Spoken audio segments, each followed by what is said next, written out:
Hey there friends, Dave Paulides, Can-Am Missing Project, copyrighted edition for our video channel. This is a missing person segment, so welcome aboard. Let's talk about people for a second. People that you can trust, people that you can confide in. Just wholesome, good people that aren't looking to take advantage of you for some reason. So, tonight, kind of a guy's night out. I met with Joe Hauser, and Joe is the owner of the Montana Vortex. We're good friends, and we meet a lot. We sit and talk. And when we talk about world issues, and world issues, I don't mean politics, I'm talking about the world's issues. Portals, UFOs, the vortex. And conversations are always super interesting. So tonight at dinner we got into a conversation about his property, the vortex. And he said, Dave, I'm just a caretaker. Yeah, I own it, but it'll be there when I'm gone, and it's been there before, and it's been there for hundreds of years, so I'm just taking care of it. Well, every 4 or 5 nights, I get a text from Joe, and it's usually a picture from inside the House of Mystery or another location on the property. And he's got cameras set up.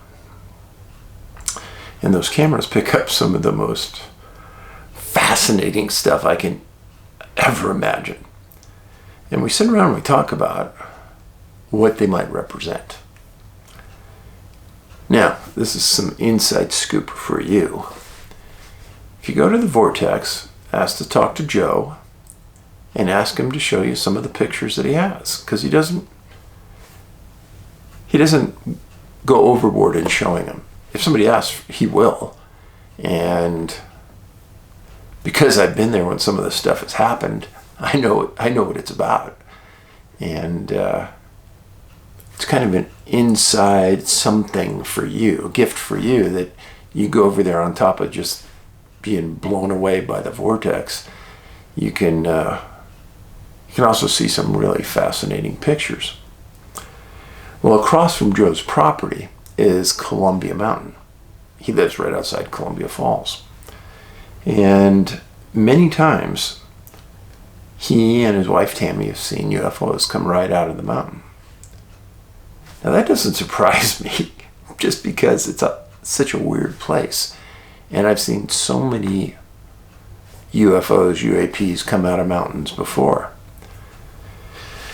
But in our conversation tonight, we talked about a whole bunch of things. We talked about portals, people, how they respond to things. And we just talked about friendship, relationships, and how sometimes it's hard to find somebody that's on your level as far as a knowledge base that you could bounce things around with. And Joe's right there with me. I mean, the guy's just a wealth of information. He's had a Bigfoot sighting before up in Glacier National Park. Ask him about that if you want. He's an open book. And I've known Joe for a long time. I've experienced many things right next to him, and I can tell you factually that I think the guy is an incredible individual, and I'm very lucky to have him as a friend. Just after we were done talking, I got in my car and came home, and I thought, wow, that was a real interesting 2.5 hours sitting there just talking about different things. And we were talking about Skinwalker Ranch, and you can watch my review of Skinwalker Ranch right here on this channel. Okay, Joe Hauser, Montana Vortex, Columbia Falls, Montana. I was not compensated for that, so. All right, on to the letters. Dear Dave, without a doubt you have changed for the better, and I don't mean in any way towards the audience.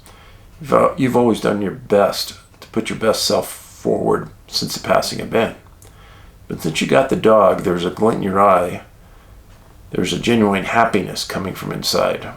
The light is a bit more shiny.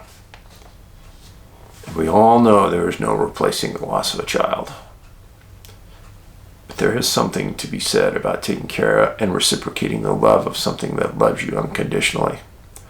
Something that doesn't care how rich you are, or how fat, tall, skinny, or short you are. So true. Or even the kind of car you drive. Yeah. She might care a little bit if the seat's too rough. It just loves and it always relies on you. It's true. It truly is an amazing feeling. So I want to thank you for not just telling us about the missing people and the news allowing us to all be part of your life and letting us go through it with you. It's been a true gift. Thank you. And I think part of my therapy is sitting here talking to you every day. It's like I'm talking to old friends. And I know we all go through high times in life and low times in life. And certain times in life we need to be picked up, maybe carried a bit. I've had those times. As you know, I'm still going through some of those times. And admittedly, Joe picked me up tonight. I was a little down. You know it. Next letter. Dave, nuclear weapons is probably why aliens have not invaded yet. They know we are willing to nuke our own cities. It's probably a good thing we have the MAD policy, mutually assured destruction. It's a good deterrent to keep away hostile civilizations. We are willing to destroy our own planet rather than be occupied. There have been stories of UFOs disabling nukes, but they probably can't disable all the thousands that are at once, including the submarines out there with nukes on them. Just a quick thought. Here's my thought on that. So if you haven't been watching Skinwalker Ranch program reviews, I wish you'd watch them. And I wish you'd watch the series too, because if this topic of missing people intrigues you, I think Skinwalker Ranch will as well. But there was an episode recently where whatever this entity is obviously had the ability to understand and react to what you're about to do, and you haven't even done it yet. So when you talk about nuclear weapons and them being afraid of them, I have no doubt in my mind that is not it. But think about this. If we are the ant farm theory, and we're the ants in the ant farm, and these entities are flying around watching us, well, they don't want us to destroy the farm because then they can't study us anymore. So maybe that's why they shut down the nukes for a while and just flexed their muscle and said, don't mess around with this stuff. It is very hard as a society to wrap your brain around people who are willing to even contemplate using a nuke. And I know it's a big threat. Oh, puff your chest out. Yeah, we have 1,000 nukes and you have 5,000 and we can nuke you. And what about the people? What about the people? A lot of evil in this world. And I stated in a past video that when all of those people in that church in Africa that were killed recently, that was evil. And there's a lot of evil in our world right now.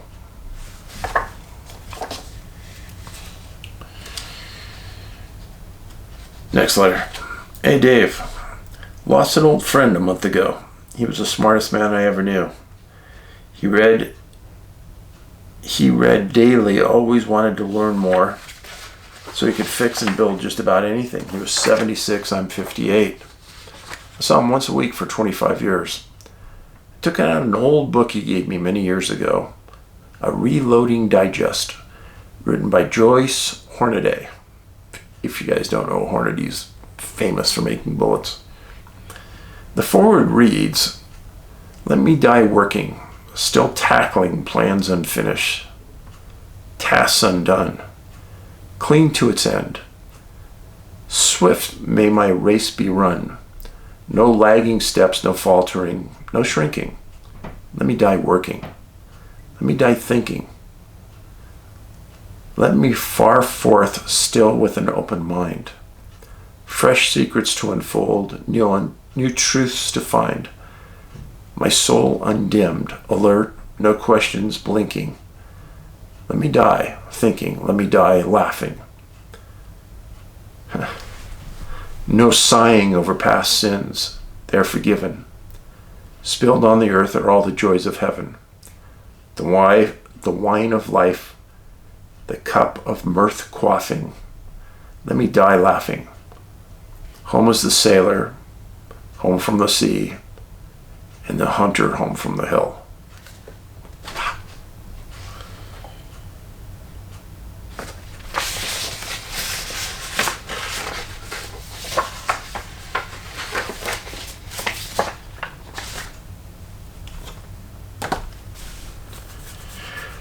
Many years ago, I had a relative, older man, very old. I don't want to identify him. But we're sitting around. We were talking, he was talking to me about life. This man was smart. And he had a very full life. He's in his 80s. And I was young, I was probably in my 30s then. And he said, "Dave, your race hasn't even started. You've got so many life experiences in front of you." He says, "When you get to my age, I ran the race. I did okay. But you look around you." And he said, "A lot of my friends aren't here.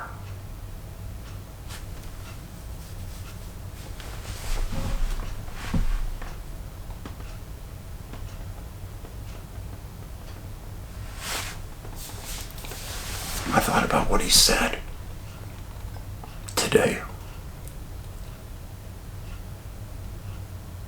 He said, "There comes a time when you realize that you've fulfilled the mission. You've done your job.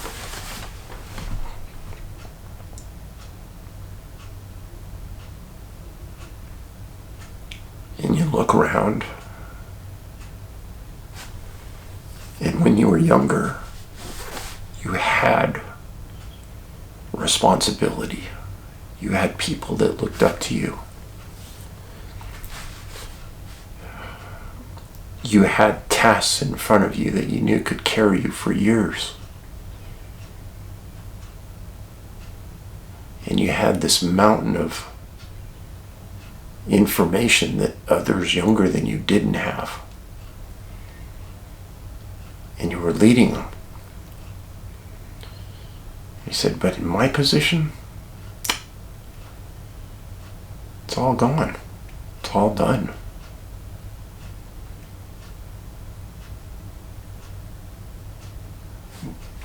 My role here is over." And he wasn't saying it in a sad way. He was saying it in a way that he was all accepting. He wasn't the type of person to bowl you over with his intellect or his brilliance, but he had unspoken wisdom. And I can think of that conversation many times in my life where I thought, if I reach that time in my life where I feel like my job's done,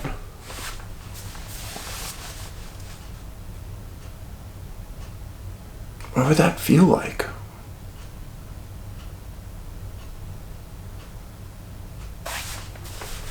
I think it might be really scary.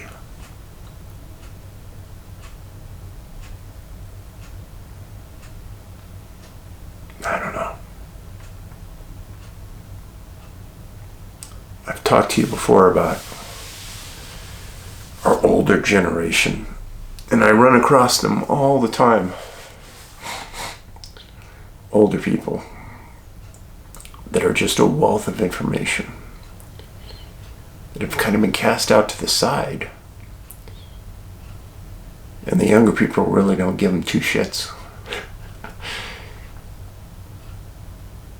And I think they must be sitting over there watching what this younger generation does, just shaking their head saying, so many mistakes lay ahead. And you're better off to say nothing and just allow them to take their course.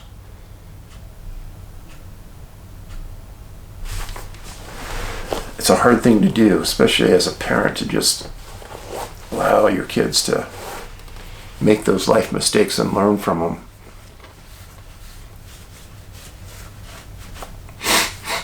But getting back to my older relative, when he passed, I just had a real sense that he was at peace.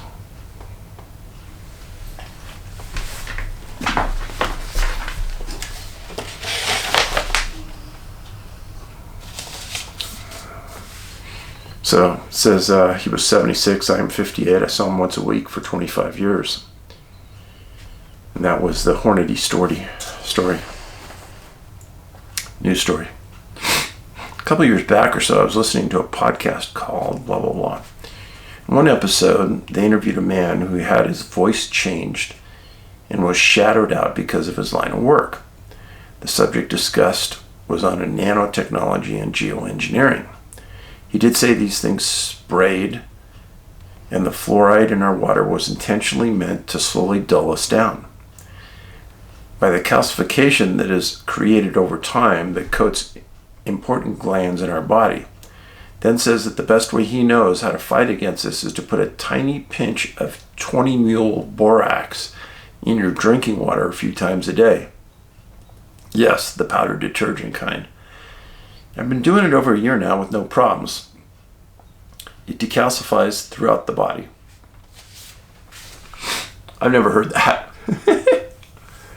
I can't say to do it, but I'd like to hear if anybody else has ever heard that. Okay, next story. Hey Dave, thanks for all your work and clarification. I hope you and your loved ones are doing well. I'm writing you this letter as some of the letters to the editor have spurred me on. Been a member of the village for 5 years, but I'm writing you today for the first time. Welcome aboard. Thanks for the letter. First of all, I find these letters to the editor incredibly important because they are all the letters with ways of thinking and views from people in our village that open up new views and perspectives. For this reason, I don't understand the people who don't want to see these letters in your videos anymore. These letters are the most important link in our community because they make you think and inspire your own thought process through newly open perspectives. In addition, I support that you do not leave out the topic of mental health. We here in Switzerland experienced the same phenomenon about a year ago with mental illness, especially among young people. I think it's related to COVID. Anyway, the topic was briefly in the newspapers in our country, but after that we never heard anything about it. Typical of the news. They don't want to discuss this, they don't want to address it, and they don't want you to know the numbers. Knowing what it's like to lose someone to suicide, I can well, though not 100%, as it was a friend who took his own life. Put myself in your shoes. My friend jumped from a feed silo to his death, and for me it was very, very unexpected. 2 weeks before, we were still enjoying our summer vacation and playing soccer together in the outdoor pool. From experience, I can say that the pain eases with time, but never really goes away. I don't even want to imagine what it's like it affects a child. Anyway, I pray for you every day. Ben and Angie too. I'm sure Ben is with you every second, giving you strength. sending you signs that he's not gone forever. I'm very convinced that he'll be waiting in the heavenly kingdom for your arrival.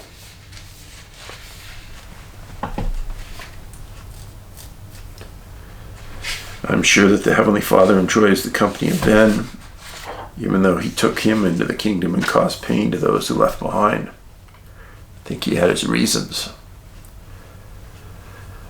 Perhaps God's ways are mysterious, but always just and with a certain purpose. Last year I lost 2 of my grandparents within 3 months, but I can assure you I feel their closeness.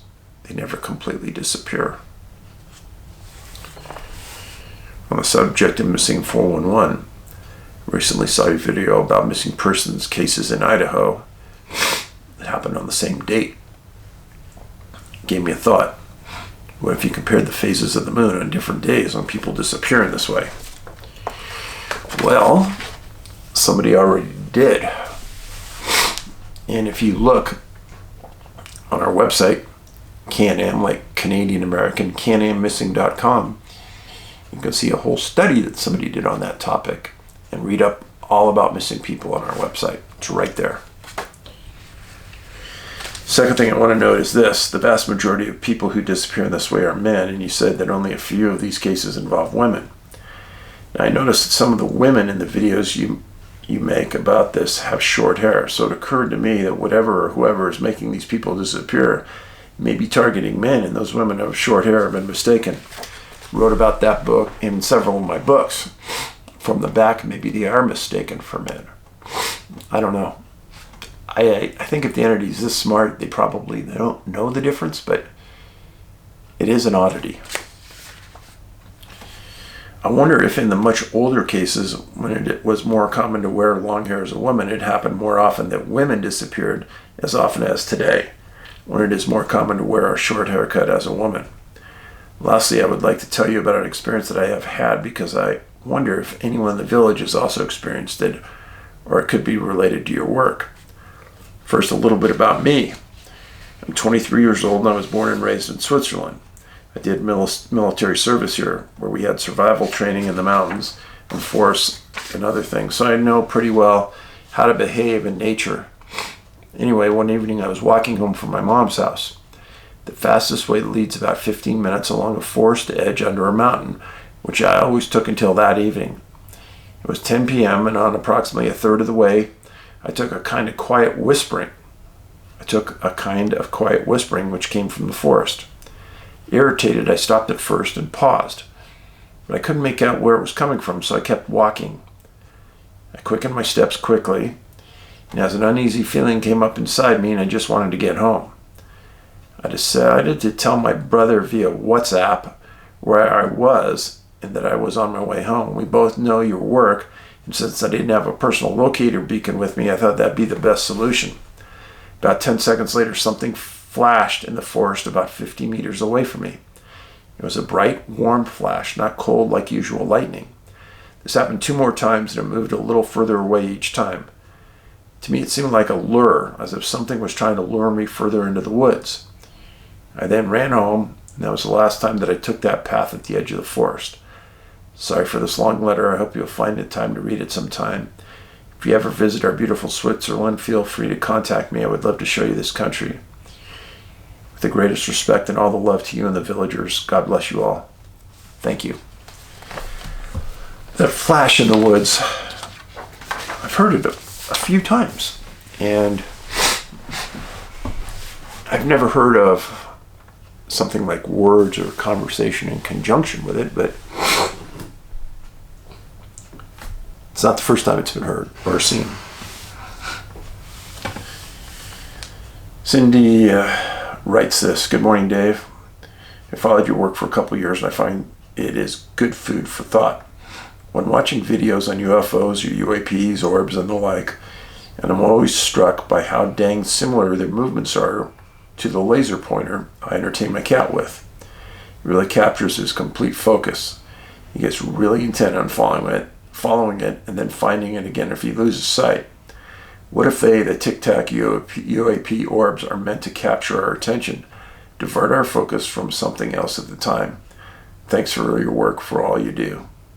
Kind regards. So, Skinwalker Ranch episode just the other night. Near the end, they see an orb flying around. And the orb goes in the middle of the frame of the camera. Excuse me. I think these things, they want us to look at them, just like this person said. I don't think it's to distract us from anything else, because the property at Skinwalker Ranch has almost every inch of it under a camera. So it'd be seen. But they want us to look at it. Now think about this. In those past episodes,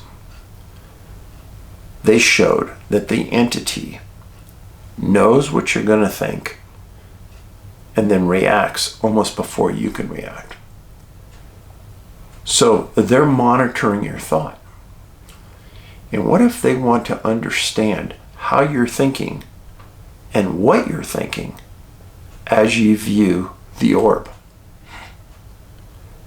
Because I think we're well past the point of them not knowing exactly what we're doing.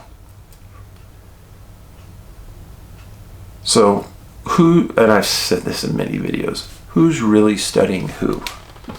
And I think therein lies the real question. Okay, next email. You're on to something with all the strange occurrences in the Great Lakes region and the way water increases and carries energy. Why else would the U.S. Navy have put a deep ocean submarine communication station in the UP, Michigan? It's definitely not close to any ocean. Thanks for all you do. I've learned so much and got an InReach Explorer. Thanks for the kind words. I'm glad you got a personal locator beacon. Next letter. Hey Dave, I love your channel. I was actually tied to your channel by a couple of other YouTubers that I watch and decided to check it out. I've had weird things happen throughout my life, starting about 1 to 2 years, when I was 1 or 2 years old. I know they say you don't have memories when you're that young, but when you see a tall black hooded figure come out of your closet, it's something you don't forget.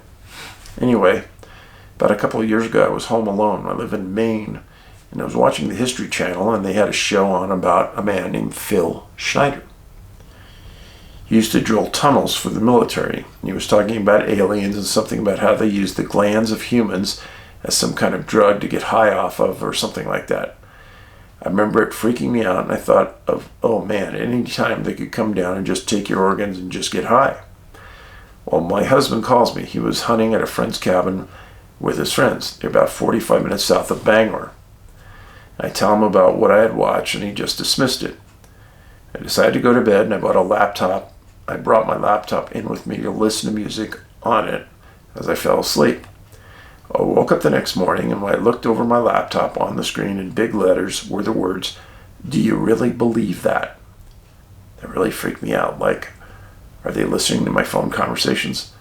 But it also left me with a lot of questions like, why was my computer screen even on? What were those exact words on my screen? Were they listening to my phone conversation? Have they been tracking me in for how long? This is the one that bothers me the most. Why do they care what I think? I mean, why did it bother them, or whoever they are?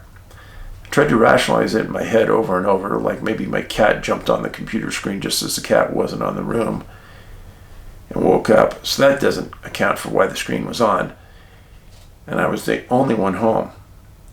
I don't know. I just don't understand. I just thought maybe someone else might have a similar experience. Thanks for reading. Love your channel. A couple of things about that.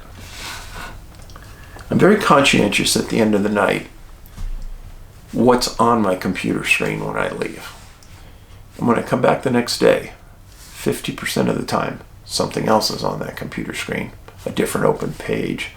Pages are moved. A long time ago, I had a computer expert look at it, and he said, Dave, somebody's monitoring your activity. And I know that. And I really don't give a crap. I don't care. But I know. And if I was going to do something really secretive and I didn't care, then I take other precautions. And I do, and I have when I need to. But to think that your computer isn't being monitored is ridiculous. We have people in our NSA that can watch anything, anywhere, about anyone. So, really don't think you have any secrecy. Hey Dave, I've been following you for many years with great interest. I'm sure everyone has their own theory with respect to those missing. Thought I'd share a few of my thoughts. I remember in my college journalism 101 class, they always taught the key to writing a good story is to explain who, what, where, when, why, and how. I feel your books instead explain only part of this equation. I'd like to give you my thoughts on the elements you have not explained in your books. Who? Who is responsible for the missing people? My thoughts follow. What is really going on with respect to the missing people? My thoughts follow. When? You explain in your books. Where? You explain. Why this is happening? My thoughts below. Here is how I explain the who, what, and why. Who? Who is responsible for the missing? Highly intelligent entities who have an awareness of the victims they abduct. What? Victims are abducted while alone, apparently in the absence of witnesses. Why? Genetic research studies of humans and animals for the purposes of genetic manipulation. Support for this you have mentioned with regard to Skinwalker Ranch. The apparent perpetrator awareness of the scientists and their investigation at the ranch, including their technology and rationale for tests being conducted to explain the phenomena on the ranch. In a nutshell, I believe almost all cases you have outlined in your books are related, and here is a relationship of these cases in my mind. Objective: gather a cross-sampling of genetic materials for the purpose of genetic research and possibly genetic manipulation. Strategy: collect genetic samples of individuals pre-screened before abduction. Perpetrators: intelligent entities who have an awareness and interest of the genetic makeup, possibly nationality, history of victims. Implementation strategy: abduct lone victims without witnesses of the abduction, avoiding detection of the activity. Support for this line of thinking based on your observation in your books and videos. 1. Your point of separation theory. So careful there. It's not a point of separation theory. It's actual fact. It's a point of separation. Two people walk apart. And when you look at the profile points I have, these aren't theories. These are facts. I'm not putting forth any theories. Victims are often alone, berry picking or hiking. Unexplained distances with respect to victims, especially small children and old people. Clothes missing, put on backwards, shoes missing. Victims expiring of exposure, victims dropped. No evidence of abduction or physical marks. Nationality sampling, German ancestors and others. Doctor or scientific professionals or highly educated individuals. Often no evidence of tracks near victims to explain the whereabouts. Water and boulder fields near abductions, relationship with animal mutilations. Assuming these mutilations are also based on the rationale of genetic sampling, they have a common with missing persons cases. Animals dropped with no evidence of tracks around. Animal body parts removed with apparent surgical precision, no blood found. Geography of the cases may bear some similarity, relationship with UFO abductions. With respect to UFO abductions, many victims report some kind of genetic sampling. I would suspect in these cases the victim's genetic makeup was aware before the abduction took place. In most cases, victims are released alive, but often rendered unaware of circumstances of the abduction. Others may recall via hypnosis. Keep up the great work. A couple things about that. We do hear about people who are abducted that come back and have no memory and then go through hypnosis, regression to understand what happened to them. What you don't hear is a lot of them dying in that phase. As an example, someone's laying in bed. This happens a lot. and one person gets abducted. The other person never wakes up. The next morning, the other person's put back in the bed. No memory of what happened. Nobody knows. But this is the part that many researchers don't like to address. What if the person who was abducted in that transition back to their bed dies? Well, then it looks like they died in their sleep, doesn't it? Think about that.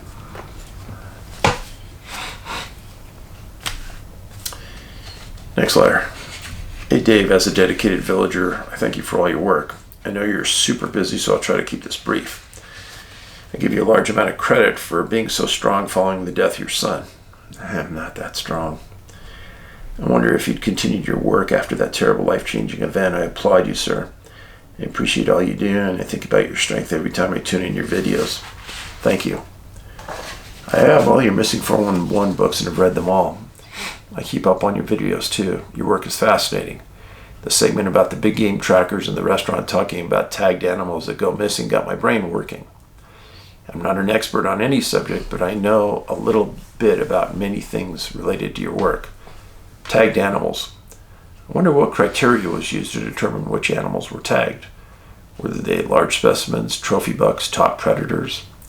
I think of cattle mutilations. I know that sometimes cattle go missing and are just never found. And in the grand scheme of things, I know that these events don't make the news like a missing person. I'm really curious if any prized animals disappear. By that I mean genetically superior animals. Scenario A, the scenario brings a sobering coincidence with many other cases to your books, to mind, where those men and women who are athletes, scholars, doctors, geniuses, etc. have gone missing. So are many of these animals prized examples of their kind as well? Have winning racehorses or prized bulls disappeared without ever being found? Stop that for a second. Could be, but I can tell you that a series of prized bulls have been mutilated in Eastern Oregon. If you follow me on Twitter, you've seen those articles. I'll be doing some research to try to find the examples. Anyway, I want to believe, actually I do believe, something strange is happening and the average human just can't see or hear or sense it. Another quick topic, the soul. Ben told you he believed all living things have souls. Do they? I don't know for sure, but I can tell you when I'm with my Jack Russell dog and look into her eyes, I know she has a soul. There's something going on in her mind that is more than just telling her lungs to breathe and her heart to beat and her legs to run. I know it. I'm with you. Thank you for everything. When Ben and I would have these philosophical talks about what had a soul, and I think it's easier to make the argument that all mammals have a soul. But when you think about an ant or a fly, it's harder to see a soul in those animals. I'm just talking for myself. Ben was probably right. They do have a soul.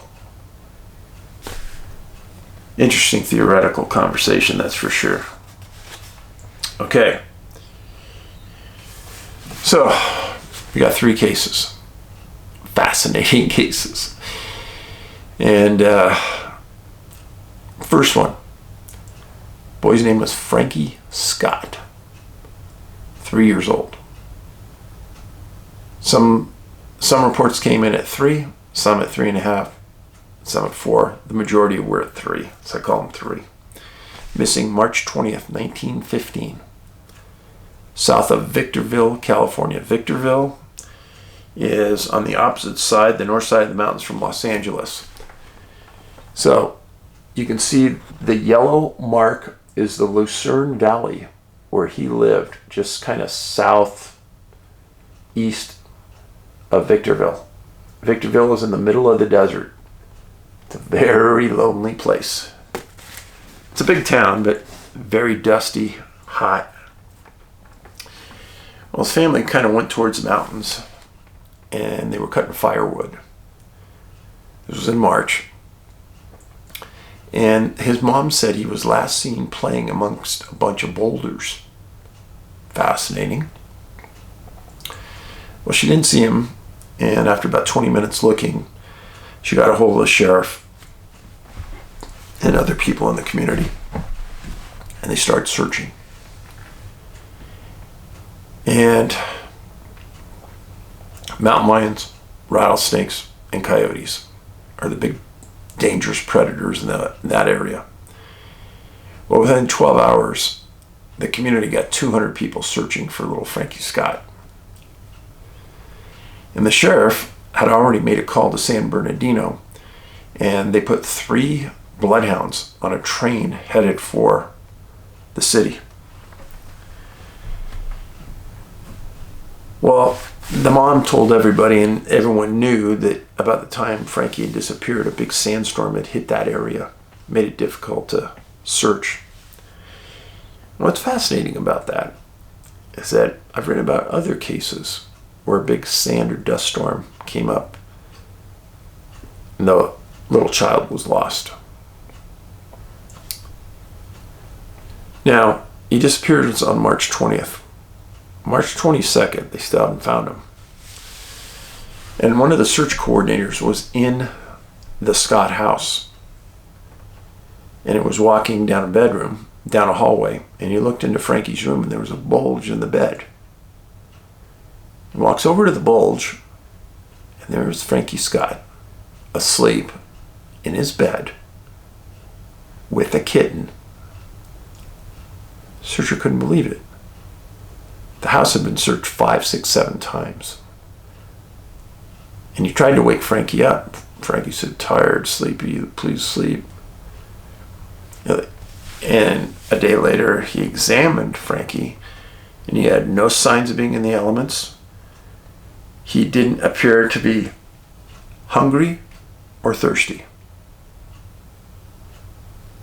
And that made the searchers absolutely think bizarre thoughts.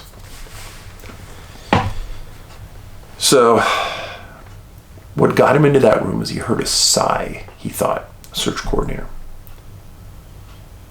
So immediately the sheriff said to the community that Frankie had to have been abducted. And then when the abductor realized that the canines were coming, he immediately brought Frankie home.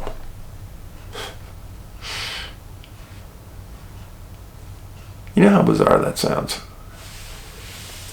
So, this area where the family lived was in the middle of nowhere, number one. It wasn't in a big city. It was on the outskirts of town in the Lucerne Valley. There were hundreds of searchers everywhere. The idea that someone's going to carry a little boy without anyone seeing him is absolutely stupidly ridiculous. And then get him into the home, more stupidly ridiculous. But what in the heck happened to get him back into the bed without him being in the elements for 2 days, without him being absolutely filthy dirty, hungry, and absolutely thirsty to the max? There's no water out there. It was a very peculiar story. Do I think he was abducted? No. A 3-year-old would have said he was abducted, and he never said that. Several parts of the story said that they had found some tracks that they thought were Frankie's up to 10 miles away. Or that maybe he had walked a total of 10 miles. It was very convoluted. It was an unbelievable story, but Frankie Scott made it back, and he was fine. And it's another one of those stories that you gotta scratch your head and think, what happened here? And I should also mention the last name Scott. I wrote another story that's in the books about a boy, last name Scott, who disappeared in the eastern Sierras. There's been several victims with the last name Scott. Don't quite know what that means, but worth noting. Okay, You're going to see some similarities in the next two stories, so pay close attention. This first one, March 11th, 1949.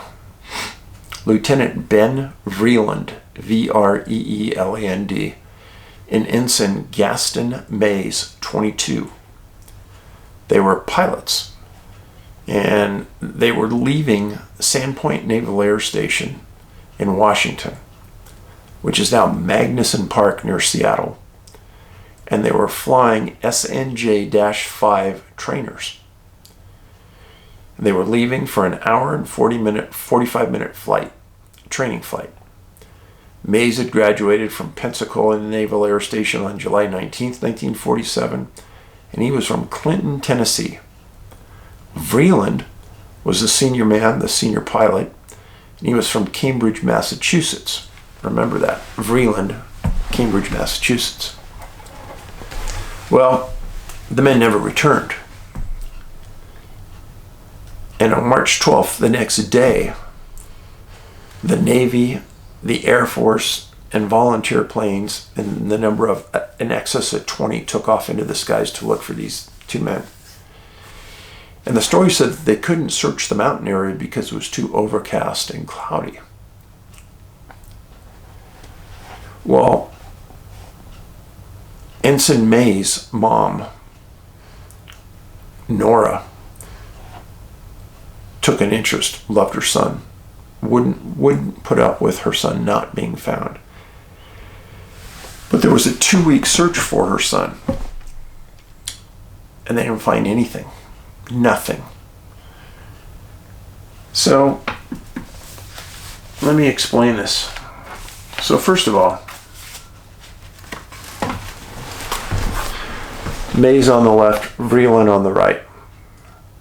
Young men, very capable pilots. Well, Nora Mays took it upon herself to come out and go to Washington every year for the next 20 years looking for her son.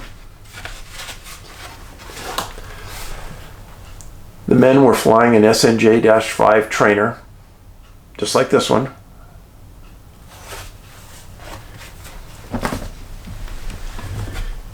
And Seattle is right here.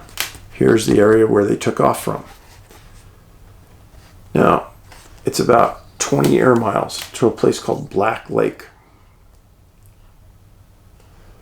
Well, Nora Mays got a lot of publicity because she made a big stir and she wanted people to search. She made flyers.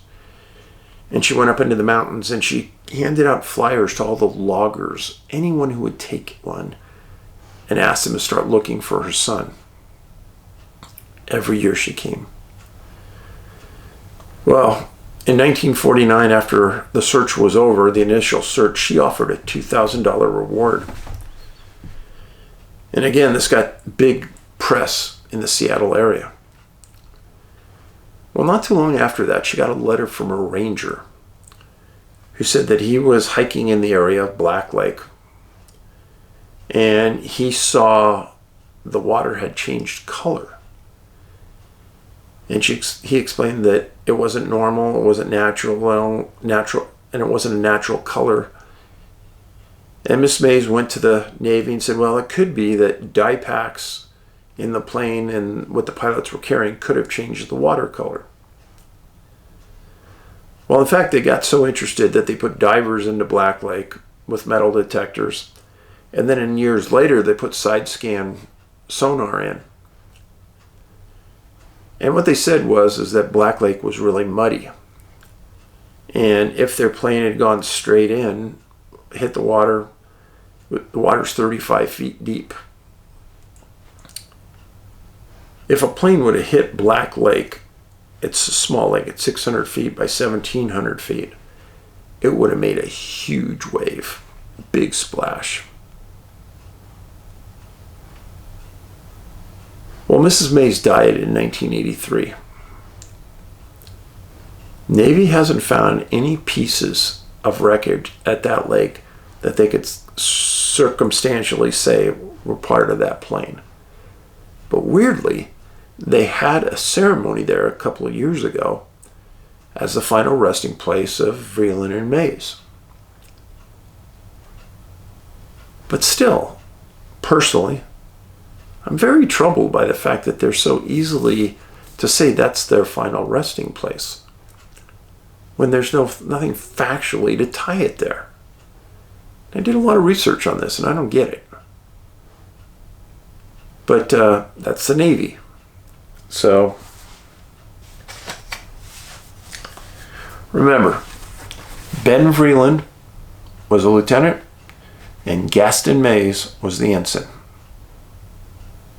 Story number 3. The name of this pilot was Gertrude Vreeland Tomkins Silver. Yeah, a long name. She was born in Summit, New Jersey. She was 33 years old and disappeared October 26, 1944. Her home field was Love Field in Texas. She was temporarily assigned to Mines Field, M-I-N-E-S, and that is now known as Los Angeles International Airport. Well, on October 26, 1944, she was part of the WASP group. That was female pilots. And she was assigned to ferry a brand new P-51D Mustang from Mines Field back to New Jersey with a stop in Palm Springs in Arizona. The WASPs had a rule that they wouldn't fly at night. So she was going to do it in various stops. She was a very experienced pilot. So this is the type of plane she was flying, the fastest, most technologically advanced plane in the world at that time, P-51D. She had recently graduated in the top 1% from pursuit training class in Texas. She was the youngest child in her family. And interestingly, her parents sent her to a private school because she had a stuttering problem. She stuttered. And she overcame that later on in life. Well, the WASPs existed from 42 to 44. As she was leaving Mines Field, she had a problem with her canopy not closing completely. And new planes have that. She pulled over, had it fixed, took off. Unknown the exact time, but they thought it was about 3:42 in the afternoon. And she was headed for Palm Springs. Well, back then, they didn't file flight plans. And nobody in Palm Springs or in Coolidge, Arizona, her next stop, were waiting for her. But 4 days later, when she didn't show up in New Jersey, they started backtracking. And they realized she never made her first stop, which is Palm Springs. Massive, massive multi-state search. One of the theories is that she took off from Mines Field and crashed her plane in Santa Monica Bay. The problem with that is that I've been to that area hundreds of times. There's thousands of eyes looking at the water, looking at the sky, from the beach, from the communities in that area. You can't tell me someone would have seen this. But what happened to the plane? What happened to her? Her plane's a big target. But in October 2009, they had what's called the Gertrude Tomkins Exposition. And the idea was to search to see if they could find that plane. Well, the search was so thorough, they found and located a T-33 jet trainer that had been missing since October 15th, 1955. That That was quite a successful endeavor. But there were 37 WASP pilots that were killed during that 2-year period. There was only one that was never found. That was Gertrude. Now, I told you before that Ben Vreeland was from Massachusetts. Gertrude Vreeland was from New Jersey. Gertrude disappeared in 44. Ben disappeared in 49. I couldn't find any definitive family ties from there, but I'm sure that somebody who studies this could figure it out. It'd be hard for me not to believe that they weren't related in some way. Now, here's Gertrude, a really pretty young lady. She was 33 years old when she disappeared. And like I said, she had already overcome that stuttering problem. But what happened to her? Where is her resting place? Now,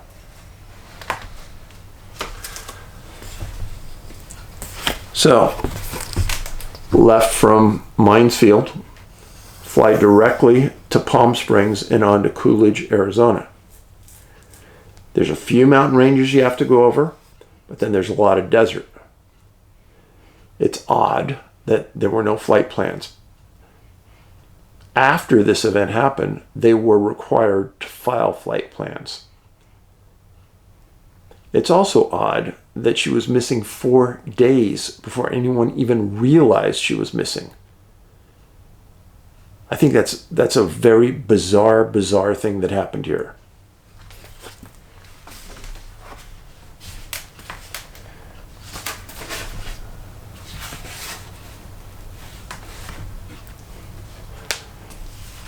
So, again, this is Palm Springs to Coolidge, Arizona. And this is Mines Field to Palm Springs. You take off, if you've never taken off from Los Angeles International Airport, you take off and you go right over Santa Monica Bay, and runway ends right there at the beach. So to think that nobody at the airport, nobody saw anything. The whole story bothered me about Gertrude. To think that the military cared so little about their new plane and their pilot that they didn't keep tabs on her, it's pretty disturbing. But such is the way of life maybe back then. And then to think that Vreeland and Mays, their plane was never found, also disturbing. Now that area in time from 44 to 49, there's a lot of strange disappearances in the skies in the USA, Canada, and Alaska that I wrote about in Missing 411 Law, Land, Air, and Water. So friends, I appreciate you being here. And I hope that I've caused your mind to open up and start thinking and contemplating ideas that maybe somebody else hasn't. You can feel free to write me a letter about your thoughts, your ideas. I'm interested in any outdoor unusual things that have happened to you. Missing 411, missing then the number 411 at yahoo.com, or Can-Am, like Canadian American, Can-Am Missing at yahoo.com. Do not buy our books, please. On eBay or Amazon, you're going to get ripped off, charging anywhere from $75 to $150. You can buy them on our site for $24.99 to $29.99. The site is listed right under the description of this video. And you can watch our documentaries, Missing 411, Missing 411 The Hunted, on Amazon.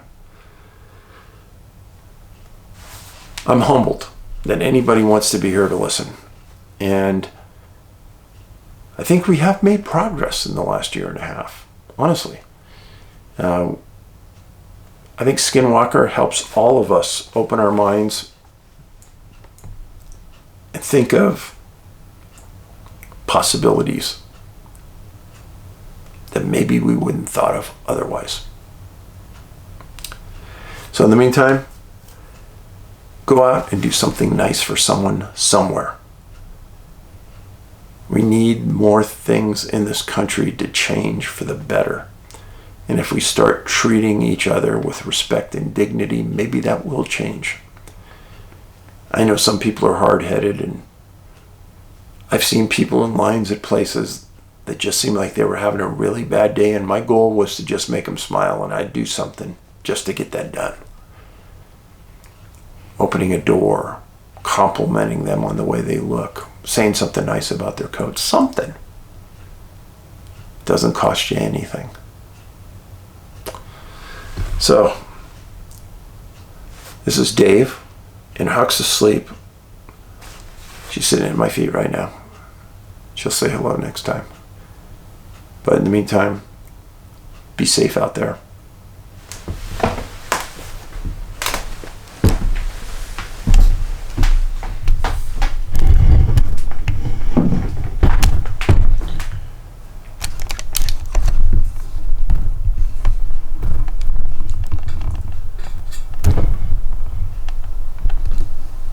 I told you that she's there. She's almost out. Her paws were moving fast. She's having a good dream. Paulides out.